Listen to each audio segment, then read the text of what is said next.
Alright guys, so I'm just going to go over how to make what I'm going to call it a bar plot. It's a bar chart with some dots on it. So I'm working with our sample chlorophyll data here.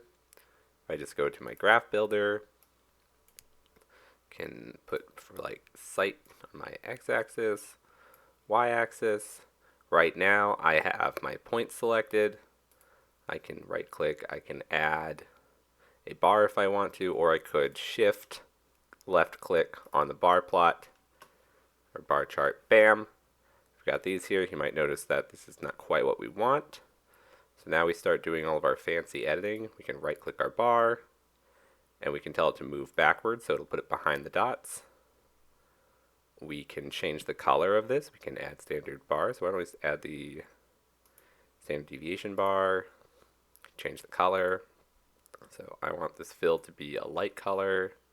I want my bar to be a dark color. I'm right clicking these, by the way. I want my dots to be somewhere in the middle.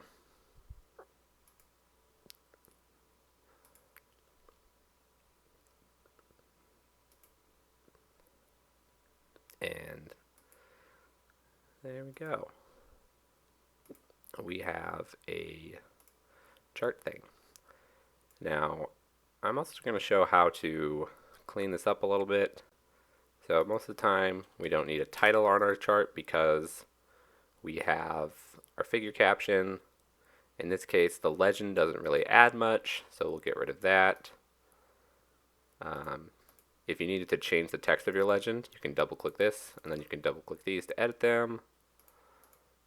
You can change the order they appear. You can add a legend title if you want. That'll show up over there. You can change the font settings.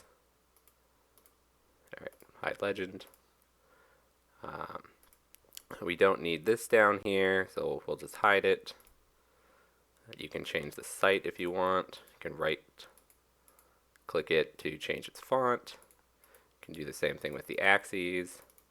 One of the things with the axes is you can change where they start and end. So right now this is 0, 1, 2 in terms of the scale. It overreads to negative 0.5 and positive 2.5. So I know it's not necessary for this graph, but sometimes the default settings are such that maybe you want these farther apart. Obviously, I like the original, so we're just going to stay with that.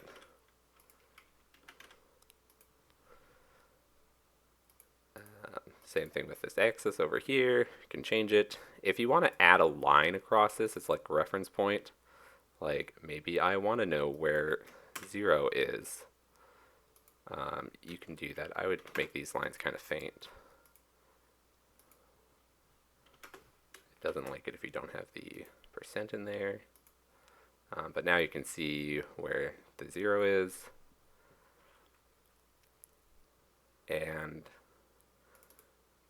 you can change the font here.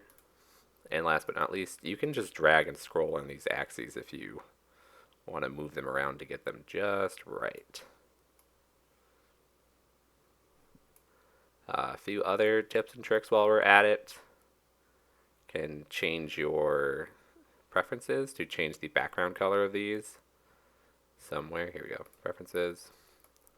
So if you go to graphs, can change the default marker settings.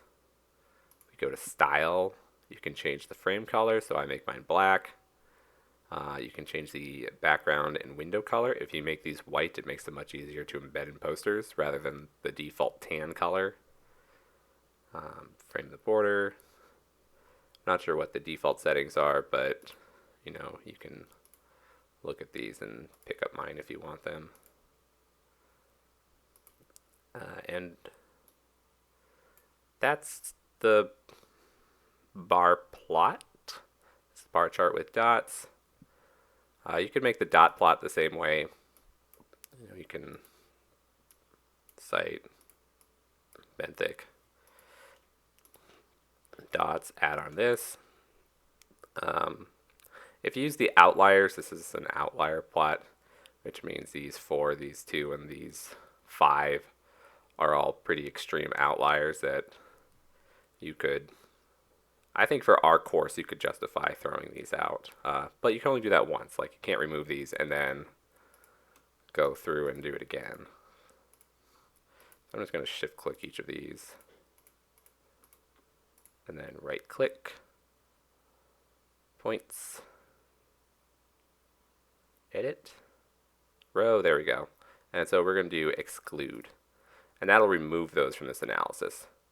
Now, we can't go through and remove these now that these are new outliers because they weren't outliers in our old set.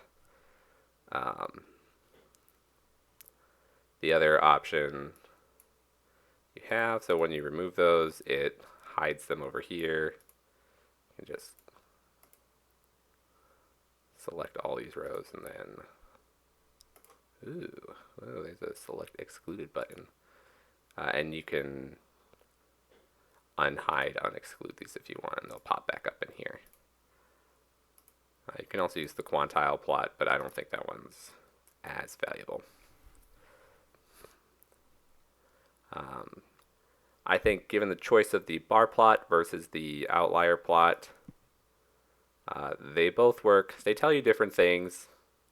The bar chart tells you the mean and the standard deviation, whereas the dot plot will tell you the median and the quartile spread.